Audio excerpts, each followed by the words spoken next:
Good morning, dear students.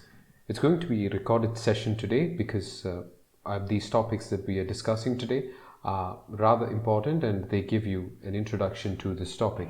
I don't want any of you to miss out on these topics. I don't want any of these network connectivity issues or any other trouble that you might have to hinder you from understanding the topics clearly, which is why I've recorded this. And you can reuse this video later on when you're preparing for your exams as well. So I hope you understand and learn something from this video. And if you have any doubts, you can of course contact me and let me know what those issues are. So thank you. Let's get on with today's video. In the last class, we saw some of the prospects that this particular area presents for students like you. And then we also discussed the three goals of security, which is basically confidentiality, integrity, and authenticity. After which we saw the various threats to cybersecurity. We saw the different types of attacks that an information system can be susceptible to. We did not see how we can protect our system because that's the whole point of this subject, but we did see the different types of threats that are there to a cybersecurity system. An information system. And then we also saw the different kinds of malware that can infect a computer system.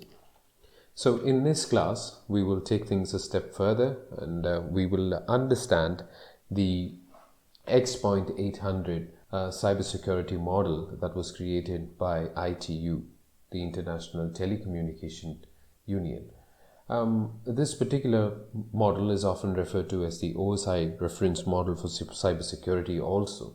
And in this, ITU proposes some services and it also suggests some mechanisms using which these services can be accomplished or achieved. Right? Without wasting much time, let's get on with this particular topic. This particular reference model is well in line with the OSI model as well, the Open System Interconnect model for cybersecurity as well.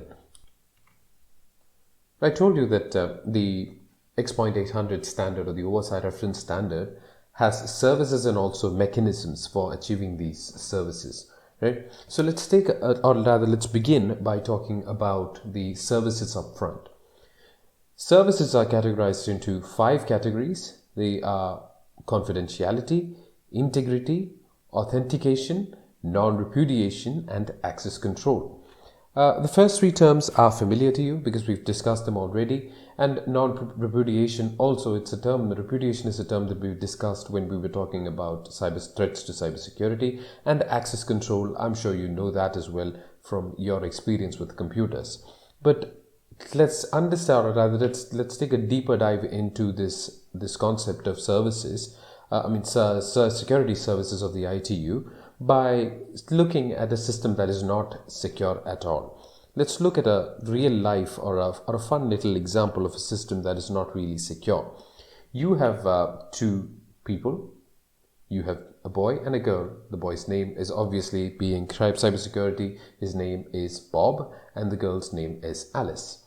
Bob has written a beautiful poem for Alice. You are the apple of my eye. So he is deeply in love with Alice and he has written a poem for Alice describing how much she means to him. But at the same time, Bob is also a little shy about giving the poem to Alice directly. Yeah, he is deeply attracted to her, but he is a little shy. And so he asks his friend Eve to get this letter to Alice. And Eve, being a very evil person, he looks at the letter and he sees that the letter is a love letter or it's a poem. It seems like a beautiful poem. And but him being a very jealous and evil-hearted person, he decides that he's not going to give this letter to Alice. Rather, he's going to write his own letter and then he's going to send it to her.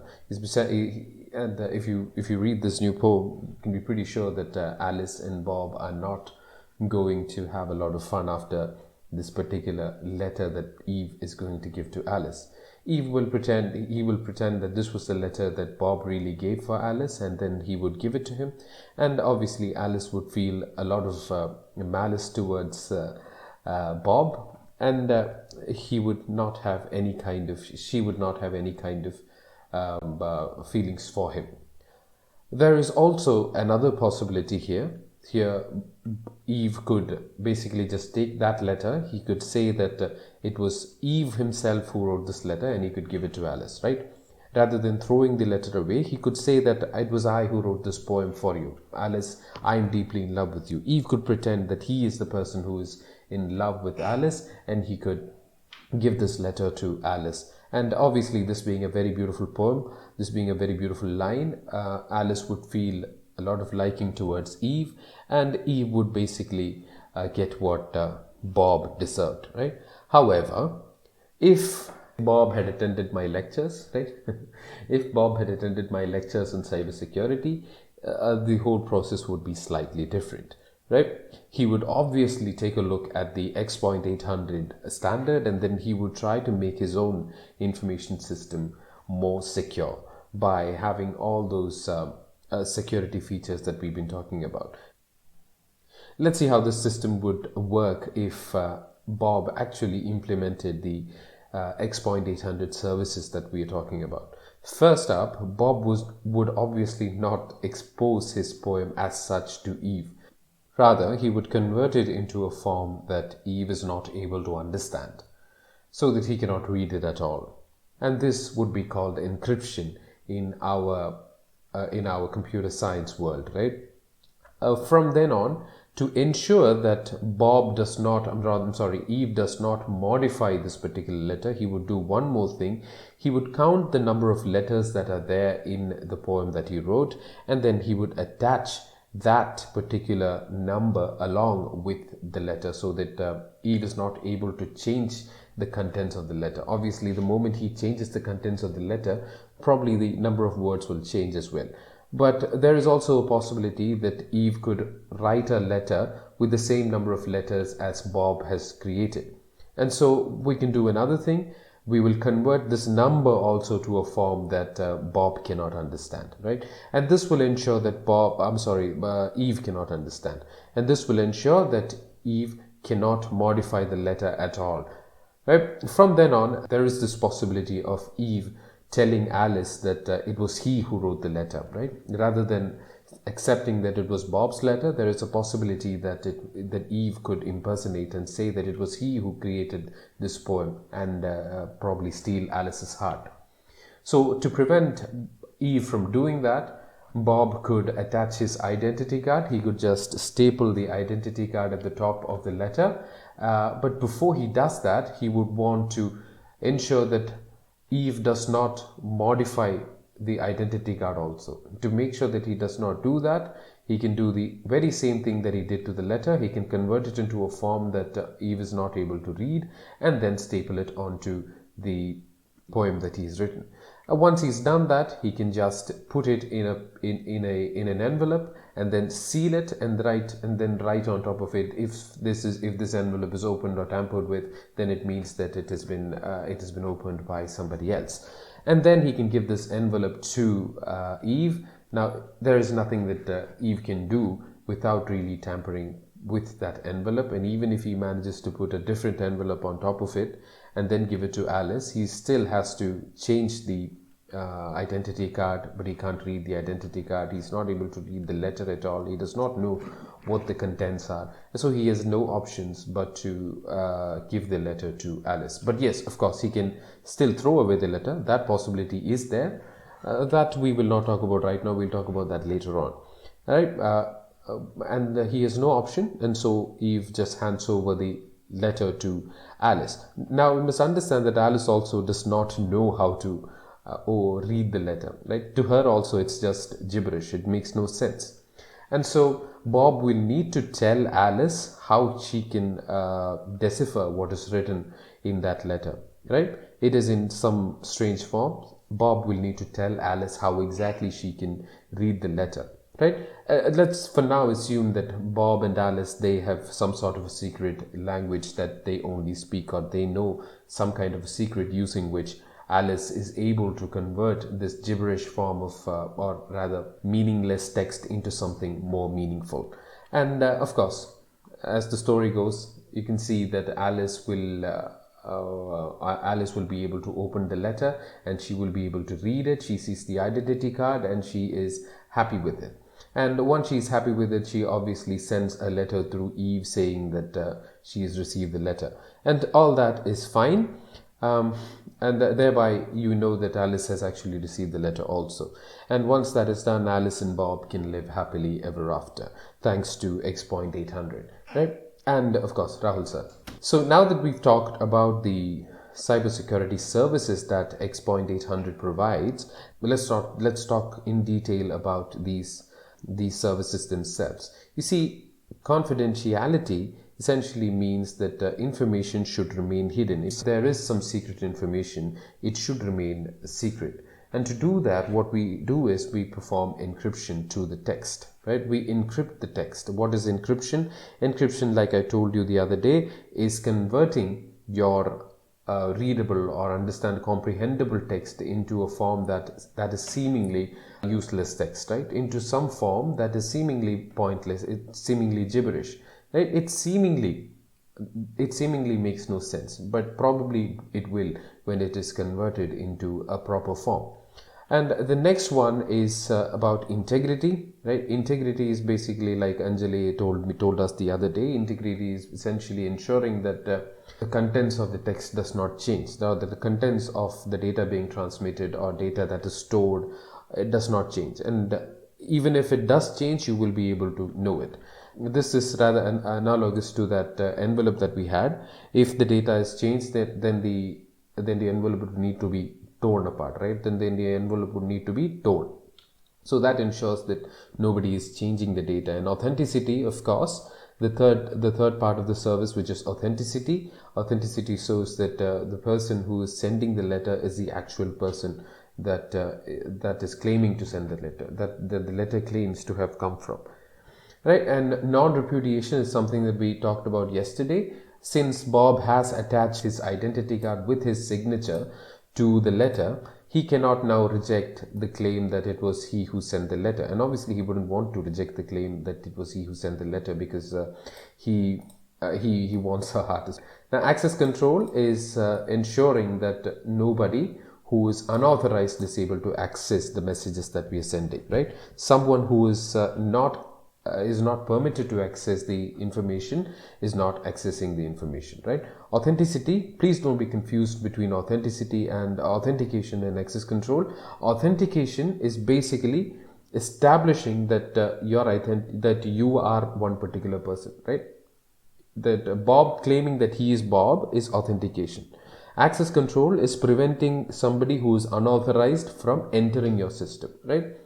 For example, TKM's ETLab is reserved for TKM staff and TKM student. It should not be accessible to somebody from GEC, Kannur or CET, right? So that is access control. Authentication would be the process by which we establish that this person is indeed a student of TKM. So when you enter your password and username, you're basically authenticating yourself. And when the ETLab system, when it takes your username and password and when it checks its database and makes sure that you are indeed a student of TKM, that would be, and only then does it let you in. That process would be access control, right? So these are related, although they're not the same. They are related, of course. Let's move on, right? Let's move on and try to understand how we can achieve each of these things, right? How can we achieve each of these services? What are the mechanisms through which we can achieve these services, right? ITU also prescribes these. ITU also recommends some mechanisms for the same. Number one, to ensure confidentiality, they go in for encipherment. For data integrity, there are many data integrity checking methods, including hashing, and it can go from something as small as hashing, as small as parity checking, to something as big as hashing, right? And then to ensure authenticity, you can ensure authenticity of information. Of course, you can have authentication exchange and also digital signatures, right?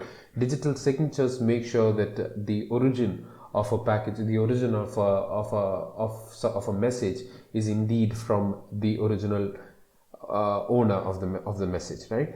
And authentication exchange is basically you telling your partner that you are indeed yourself, and that your partner telling you that they are indeed themselves. That would be authentication exchange. The traffic padding, it is something that is done to make sure that somebody who's analyzing your traffic is not able to clearly understand what you're sending. Rather than sending the data alone or the message alone, you'd basically pad in some more bits of information. You'll add some unnecessary bits of information that may or may not make sense to somebody who's eavesdropping, somebody who's watching, somebody who's snooping. Will take a look at your look at your traffic, and then they'll see that data is actually not just the data. There is something more to the data, and he's not really able to understand what the actual data is and what the unnecessary information is. So you are essentially adding more, you are padding more bits into your message to confuse someone who is eavesdropping you. And routing control, obviously, rather than going through the same route each time, you will route it differently. You will route your packages through different routes so that nobody is able to analyze your traffic and get information out of it. Sometimes people also use VPNs, as I told you the other day. You can use VPNs also to ensure that nobody is able to see what resources you're sending, or what resources you're trying to access, what web servers you're trying to access, or what email servers you're trying to communicate with. So such things can be done by routing control. Okay, notarization again is another kind of service which ensures non-repudiation. I hope you know what the term notary means. In English, the term notary would mean it would mean someone who's watching over you when you're doing something, just to be sure that it was you indeed who did it, right? For example, during your examinations, your teachers come and stand next to you just to make sure that it was you who actually wrote the code, right? Just to make sure that you who wrote the code. So that would ensure non-repudiation. You have notary advocates, right? You have lawyers who have notary, who are sanctioned as notary, in front of whom you can go and sign agreements, right? Certain agreements, some partnership agreements or things like that. When you sign, you usually have a notary advocate in front of you, notary sanctioned lawyer who's there in front of you, and he has the right to prepare such documents. So notary is to prevent repudiation. Now access control, again, something that we discussed earlier. Access control can be done by checking user authentication information and then cross-verifying it with your databases or whatever. With that, we are done with the OSI model, or the the X.800 standard. I've given you a very, very brief overview of the subject. Please read the textbook properly to get some more information. I would suggest that you read the original document. You just skim through it. Don't get a detailed reading of it, but just skim through the X.800 official documentation, and then you will get a very clear understanding of the topic once you read the textbook also. So let's move on and let's get a better understanding of cryptography by taking a deep dive into cryptography itself. Please understand that so far we've been talking about cybersecurity in general. We've been talking about information security, the different aspects, the services and mechanisms. So now we need to study in depth about cryptography. Cryptography is basically the fundamental science Cryptography is the fundamental science on which information security is based. And we need to understand some terms in cryptography before we can proceed with a deeper understanding of this. We need to understand a few terms before we can proceed with cryptography in detail. The first term is plain text. I think the term kind of gives it away, the meaning of it. I think it is obvious from the term itself. Plain text is essentially the secret that you're planning to encrypt, the secret that you want to hide from others, the message that you want to hide from others. It is sometimes called the message also, and it is denoted by the letter M. The ciphertext obviously is the encrypted form of the plain text, right? The transformed form. Whatever is, you do something to the plain text and you convert it into a form that is not readable to unauthorized personnel. Yes, that is the ciphertext, right? The ciphertext is the unreadable form of the plain text. And cipher, it's an algorithm that converts the original message into the ciphertext, right? It's obvious again. Cipher converts, it's an algorithm that takes the plain text and converts it into the ciphertext.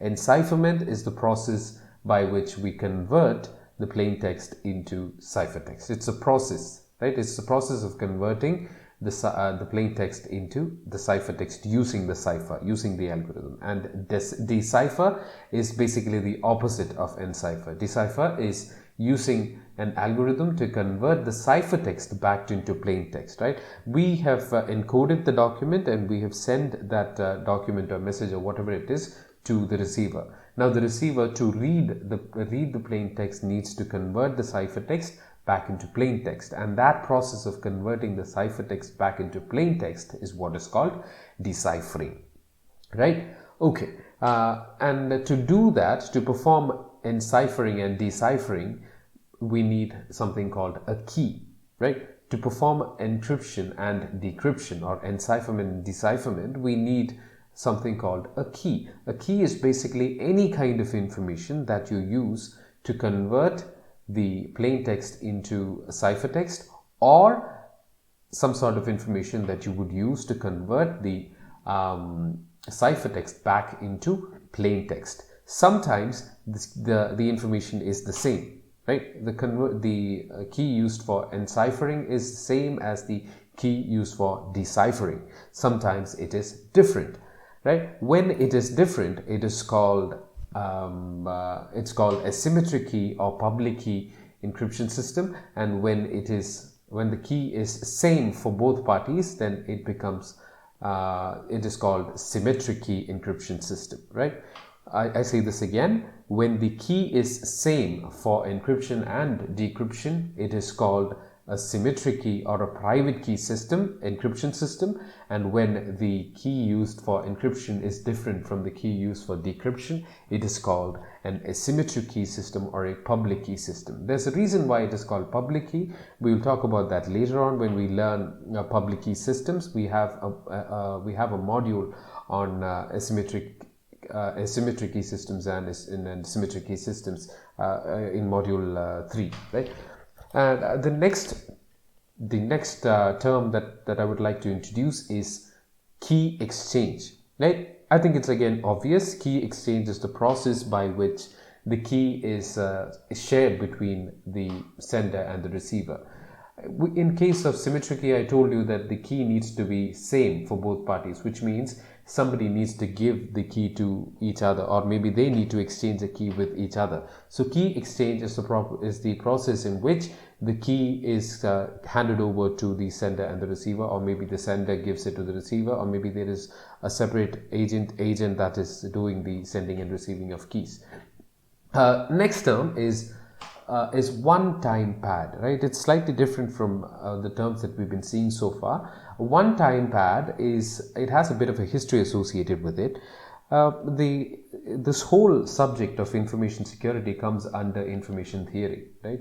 Information theory was instituted by somebody called Claude Shannon, right? Claude Shannon is known as the father of information theory. Claude Shannon tried to theorize how information is represented, how information is transmitted, how information can be protected. He tried to basically formalize the study by giving it mathematical meanings by giving information mathematical meaning and defining many terms that are related to it. So he is known as the father of information theory. So according to Claude Shannon, there is this concept of one-time pad, which is a perfectly secure cryptographic algorithm, the perfectly secure cryptographic algorithm, perfect secrecy. It provides perfect secrecy according to him. It's rather simple. It is basically a crypto system. It's basically a crypto system or an encryption system in which you use a different key for every new message, right? Every new plain text that you're planning to encrypt, you will use a different key, right? The key is different for each message, which means even if you get hold of the key for one message, you cannot use it to decrypt or decipher a different message, right? Decipher a different ciphertext. So when somebody is trying to perform cryptanalysis on your system, even if they get hold of one particular key, they will only be able to access the message that is associated with that key, right? There are many drawbacks to this system. There are many issues that will come up with regard to one-time pad. We'll talk about that later on, and we will see a very how we can actually use this in practice also, right? There are ways in which one-time pad can be used, not exactly as I've just mentioned. It's slightly different. We'll see the actual practical implementation of how one-time pads can be used, but they do have issues. Although they seem like perfectly secure crypto systems, they do have issues. Right. Now let's talk about the methods of cryptanalysis that are there. What are the methods that cryptanalysts use to get data out of ciphertext, right? The first type of attack that you see is the ciphertext only attack, which means the cryptanalyst has access only to the ciphertext, right? He has access only to the ciphertext. He has only access to the ciphertext, and he has no idea what the corresponding plain text is, right? You can see on the screen that there is some gibberish that is there in the first box, right? The first box represents some gibberish which doesn't really have any meaning. So it's up to the cryptanalyst to use his ingenuity, his knowledge, his understanding of cryptographic algorithms to try and probably find the key, or try and find a few plain text that kind of match with this ciphertext that he has, right? So the first type of attack is ciphertext only attack, where a cryptanalyst has access only to the ciphertext. Okay, the next type of attack is called the known plain text attack, in which you not only have got hold of the ciphertext but also the corresponding plain text, right? You've been given you've been able to obtain the ciphertext and also the corresponding plain text, right? This is obviously a lot better than the first one, right? As far as a cryptanalyst is concerned, he now has the ciphertext and he also has the matching plain text, so it becomes a lot easier for him to perform cryptanalysis. The third type of cryptanalysis is called the chosen plain text attack. In this, the cryptanalyst basically can choose any text, can choose any plain text, and then he can obtain the corresponding ciphertext, right? He's able to choose any plain text of his choice, and then he's able to take any plain text and then he's able to obtain the corresponding ciphertext. So this is even better, right? The second one, the previous one, was where he had the ciphertext and also the corresponding plain text, right? He had a few ciphertexts and a few plain texts, but he cannot convert every plain text that he has in mind into the ciphertext. There is no possibility of that happening in the second type. But here in the third one, he can choose any plain text and then obtain the corresponding ciphertext for that particular plain text. So this is so much better, right? The next one, some other methods that are applied or some other techniques that are applied by cryptanalysts, I will discuss them also. One is called text characterization. You see, every language has certain characteristics. For example, in English, the most common letter is E, right? E is the most common letter. Then we have other vowels that are very common, and such characteristics that each language has can actually be used as vulnerabilities against crypto systems, right? Can pose vulnerabilities for those crypto systems. When we learn Caesar cipher, I'll show you an example of how text characterization and frequency analysis can be used to crack a system as simple as the Caesar cipher, right? There are other methods. Even today we use even machine learning and data science for cracking cryptographic algorithms, right? And of course, there is something called social engineering that you can do. You can perform social engineering, whereby you're basically asking somebody, you're obtaining the password by asking the owners of those passwords, right? That is social engineering. That also can be done. And finally, you can basically catch hold of people and threaten to kill them and then obtain the password. Fine. So what are some limitations of cryptography? Cryptography is not something that's all embracing. It's not something that can cover all kinds of attacks on an information system. Number one, it cannot definitely cover physical attacks on a system, right? Physical attacks cannot be covered by cryptography. Cryptography is not Superman. It's just an algorithm. So it has its limitations. So as I just mentioned earlier, it can be, you can do social engineering, which is basically you're going about fooling people and trying to get passwords out of them, right? You can use social engineering attacks to obviously eliminate any kind of effect that cryptography has on your system. And then you need to follow standard practices to ensure that your crypto system is secure. Why do I say this? It's because sometimes we create algorithms on our own. We'll think that these algorithms are fine and we'll apply them, and we don't really perform proper cryptanalysis on them. And because of this, these algorithms can easily be cracked, right? The third one is that it cannot be used as substitute for bad practices, right? Especially on systems that use programming languages like C and C++. I've told you before that these languages have certain memory leak issues, right? Memory leak is obviously the program trying to access or program going into memory locations that it is not permitted to access. So in systems that have memory leaks and stuff like that, these are programming issues. These are issues related to development. Such issues cannot be solved using cryptography, right?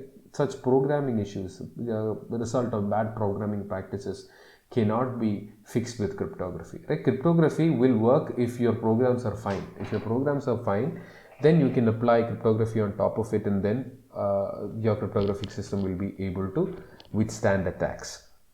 Now, it will not be effective in systems that are intentionally designed to be unsecure, right? Sometimes some developers, there have been instances in the past where some developers have intentionally left trapdoors, and some have intentionally added malicious code onto software that they develop. They'll hide it in the best possible way as far as they're concerned. They'll hide it in a really ingenious way. They'll use their ingenuity to hide it well, and then they will leave trapdoors in their systems through which they can remotely access these systems later on, right? When these systems are deployed into production, they will be able to access the system through these trapdoors. There are many famous attacks like this.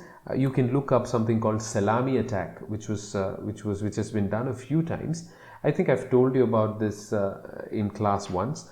But if you don't remember, you can just go online and search for salami attack. It was this kind of an attack, right? There are many instances where trapdoors are left in systems through which these developers can later on access these systems and then get information out of it. The last point is related to the power or the evolution of computers itself, right? As computers become more and more powerful, our cryptographic algorithms will become weaker and weaker. You know that the Enigma machine that was cracked, that took so many years for a team of British engineers and scientists to crack in the 1940s. It can be cracked using a computer that has less power than a calculator these days. So every cryptographic algorithm it will be threatened as computers become more and more powerful, and we will need to come up with stronger algorithms which are resilient to such developments of computer science, right? We will need to keep developing more and more algorithms. I told you the other day that the importance of cryptography is rising each day with so many services going online. We will obviously need to, the importance of cryptography is going up, and because of that, we will obviously need to create more secure algorithms in the future.